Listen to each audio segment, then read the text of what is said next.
So yesterday I went to the Streets of New Capenna pre-release at my local game store, and it was a lot of fun. So I wanted to just kind of share my experience with you, go over this deck that I made, talk about some synergies that I noticed with these cards, and then also open up these prize packs that I got. So I chose the Cabaretti pre-release kit because basically I just wanted to choose one of the families that included green because it seemed like green is really good with their commons and uncommons.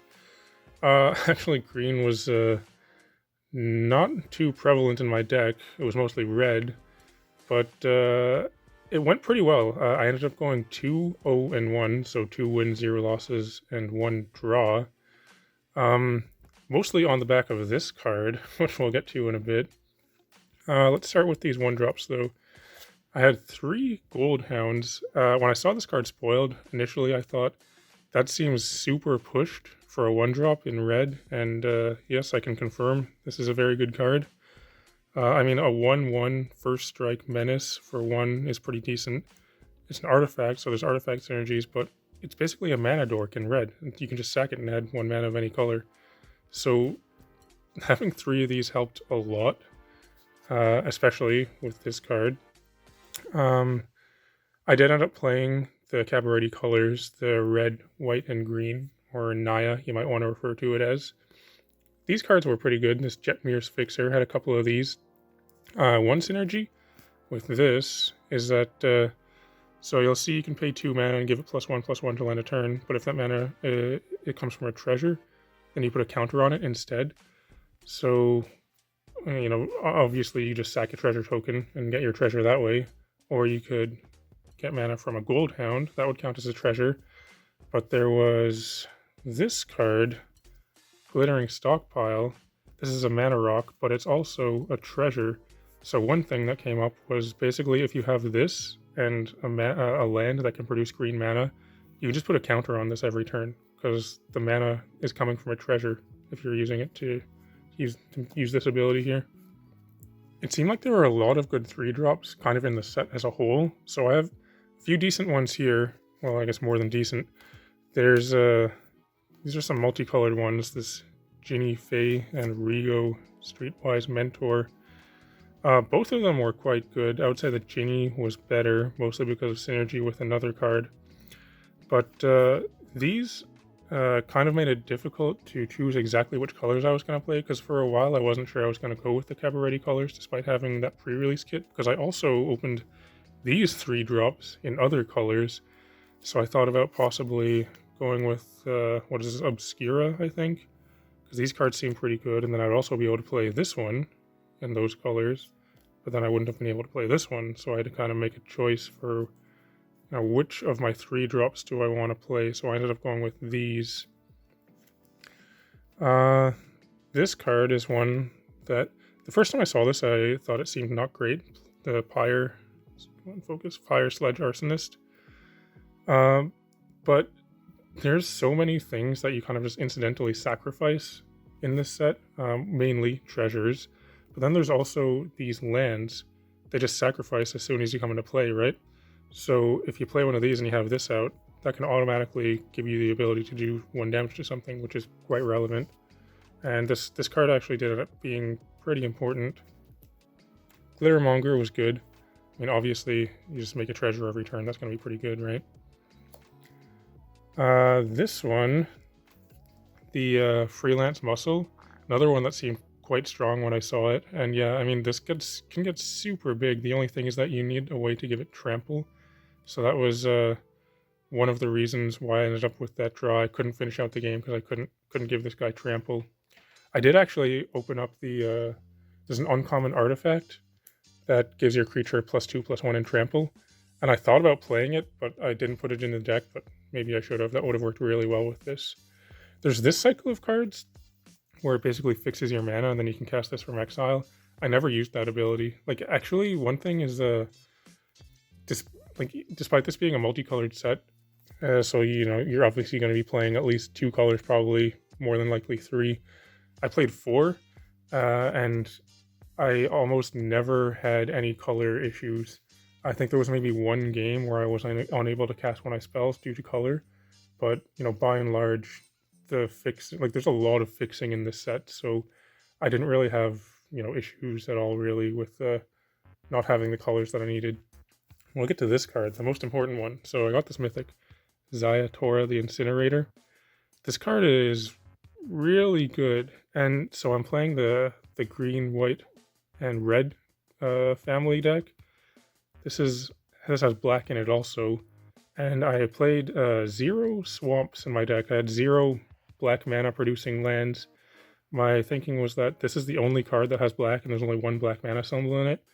And I have so many cards that can create treasures, so I figured I'll be able to just get all the black mana I need that way, and that actually worked really well. This card alone won at least 3 games. And one thing that's really cool, like this is rarely ever going to come up in Limited, but because it's going to be a combo with a mythic and a rare. I don't know if this is going to be powerful enough to see play outside of Limited. Like, it could be a cool thing in... This couldn't even be in the same commander deck. Well, it could if it's like a 4-color one, but maybe in standard or something. But so these cards are a combo. So if you read this one, it says if you would create 1 or more tokens, you may instead create that many 2/2 green cat creature tokens with haste, or that many 3/1 green dog creature tokens with vigilance. So mostly what you're going to be doing with this is if you make a treasure token instead, you can make a cat or a dog. Then you get to this card, though. It says at the beginning of your end step, you can sacrifice another creature. When you do, this deals damage equal to that creature's power to any target, and you create 3 treasure tokens. So if you have both these cards in play, this is just a combo that fuels itself that will give you like +2 creatures every turn, basically. Because what you can do is you can sacrifice any creature. What I would do is just start by sacrificing a 1/1, maybe this, do 1 damage to something. This would create 3 treasure tokens, but instead I would say I'm going to create 3 3/1 dogs with vigilance. So then I have these 3/1s. On my next turn, I would sack one of the 3/1s to do 3 damage to something, and then I could make 3 more treasures. But instead of 3 treasures, I'd make 3 more dogs. So I could just keep doing that every turn. And there was one game where I was down to 1 life, and my opponent had what in play? They had a Broker's Ascendancy in play, so that was taking over the game. But I was able to get this combo off, and just I was able to come back that way and win from 1 life. It was pretty sweet. So that was a cool combo. One thing about the Broker's Ascendancy, where is it? I thought about possibly splashing this as well, like the same way I did this, by just not including any of the blue producing lands and just using treasures.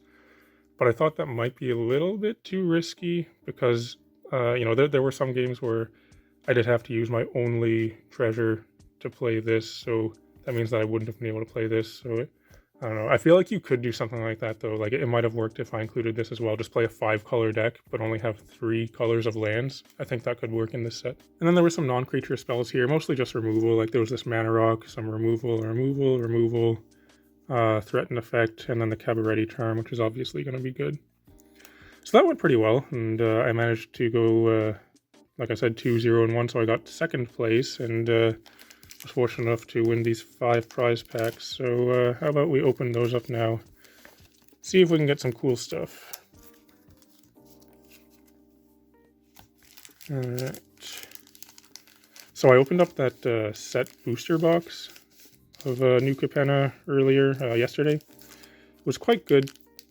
Got 4 of the lands, the triomes, so even though they're not called triomes, but definitely would like to get some more of those if possible.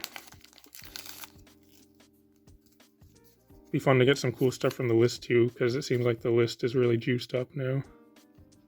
There's a rather fancy looking bird dude. One of these lands. Let's get through the commons and uncommons. I always have to remember to not hold the card like this because it's super shiny. Unleash the Inferno. And a Ballroom Brawler. At first, when I read that, I thought it said Bathroom Brawlers. That would be way better. Spirit token. Now we got the Bathroom Brawlers.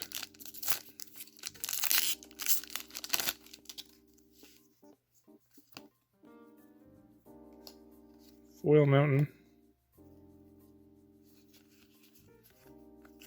Whack.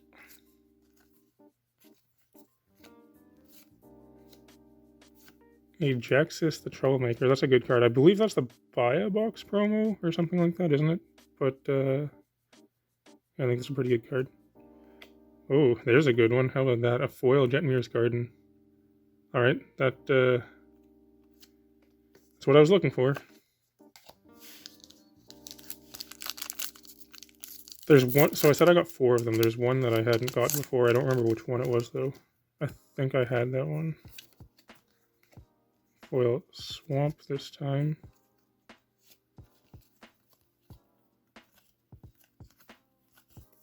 A Tivit Seller of Secrets. There's a mythic from the commander decks. And as far as headquarters, okay, 2 of the lands. This is pretty sweet so far.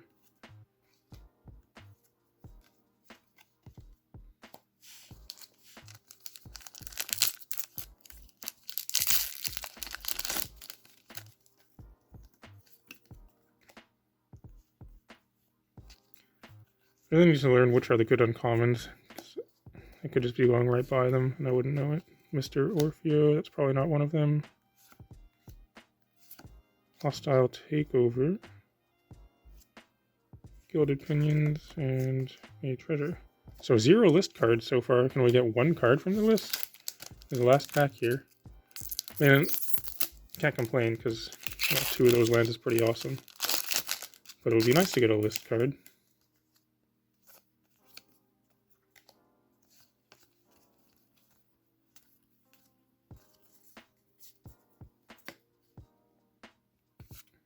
Jeannie Faye. Oh, there she is again. The one that I played in my deck that did that sweet combo. This is the showcase art, though. It's pretty neat. Okay. Another one. So I've got a playset of that now. These 2 plus the one that I played and plus one that I got from the set box. And a foil Antagonize. Now, will there be something from the list? No. No list cards. Well, anyway, like I said, though, can't complain because it's pretty sweet to get out of 5 packs, 2 of these cards. Alright, so that's going to do it for this one. If you're still watching, thanks for watching. It'd be cool if you can like and subscribe and all that kind of stuff. I'd like to thank all the patrons who support me on Patreon. But otherwise, though, thanks for watching, and I'll talk to you later.